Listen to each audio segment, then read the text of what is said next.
Production issues are not fun for anyone involved. It's absolutely terrible for the fans and the studios that are producing the series. Anyone who watched Kekai Sensen as it was airing can attest to this. Production issues coupled with time slot problems delayed the last episode for a significant amount of time. Unfortunately, these things do happen. The show I'm reviewing today was only able to air its last 4 episodes months after the intended date. I'm talking about Ufotable's adaptation of the beloved video game series, God Eater. I am Banana Owens, and this is an Otaku Youth anime review.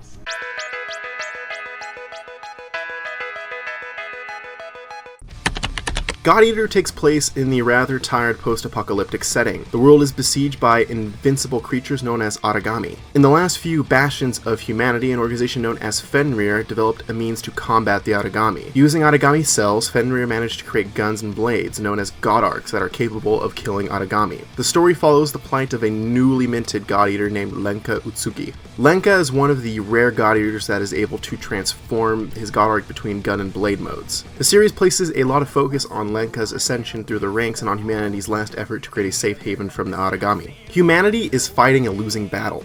At any point, they can be completely wiped out by the scores of these creatures. This creates a rather dreary mood of the series. The series has a very depressing mentality, and surprisingly, this is a great thing. The struggle to survive creates a sense that the stakes are real. Scores of people are killed, and the main characters can fail. The only problem is that the series starts off relatively generic. It takes a bit of time for it to find its legs and develop into something a bit different from the typical post-apocalyptic setting. However, I can say that the story was entertaining and I was satisfied by the series' conclusion. Now, there's another aspect of the plot, and I find this aspect fascinating. There are a series of flashbacks that detail how the world was put into its current state. These flashbacks star a group of scientists that eventually become the leaders of Fenrir. The flashbacks provide the necessary information on how the Aragami function, but leave a certain sense of mystery. It's a very interesting way to present a lot of exposition, and I found it refreshing. Overall, the story of God Eater starts off rather generic, but develops into something that is relatively bleak, but satisfying.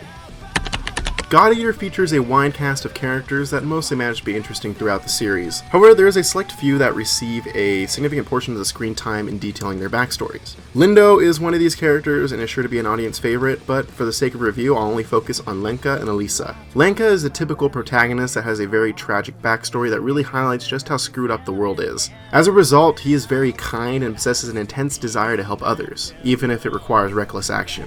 He eventually evolves as a character, though. After a few episodes, he develops a rather rational mind. He will follow orders because that will likely lead to the least amount of casualties. It's a rarity that a character actually manages to deal with certain faults, especially in an anime. Elisa is a character that is introduced initially as a badass. She's a Russian God Eater that is also a new type, but unlike Lenka, she has mastered using her God Arc. Below the surface, though, she is a damaged individual with a tragic backstory similar to Lenka. Unlike Lenka, this event had a very negative impact on her, which wrecked her psyche. At certain points, she goes into nervous breakdowns in a PTSD-esque manner. I like this fragile aspect of her character because it eschews the typical trope of the cold but badass fighter. Elisa's arc starts off generic as she slowly gains respect for Lenka, then it just goes in a completely different direction story-wise. I really enjoy this aspect because it was different enough. Overall, the characters of God Eater are good, with Elisa and Lenka being the two standouts, mostly due to the extra time spent on their backstories.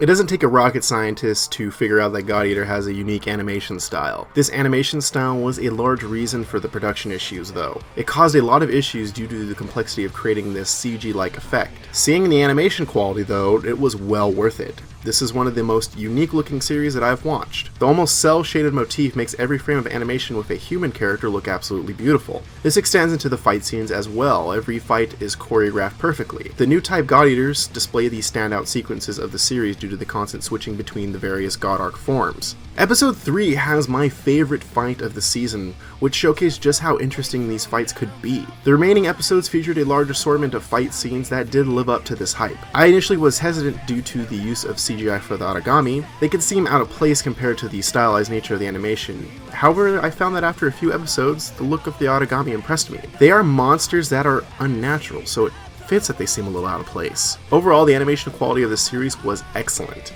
and one of the reasons to check out this show. The voice acting for this series is rather good. The performances are believable and showcase a certain level of drama.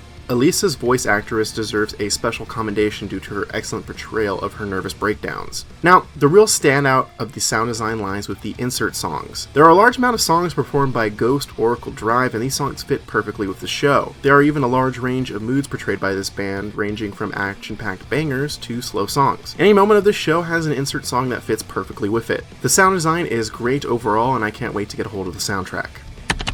Despite the generic start and the production delays, I liked God Eater a lot. It's not a perfect show by any means, but it has heart. The story is an interesting take on the post-apocalyptic world, and certain characters are interesting. The animation is also beautiful and heavily stylized. The sound design is of a similar quality. I give God Eater my watch rating. It won't blow an audience away, but it's worth giving it a watch.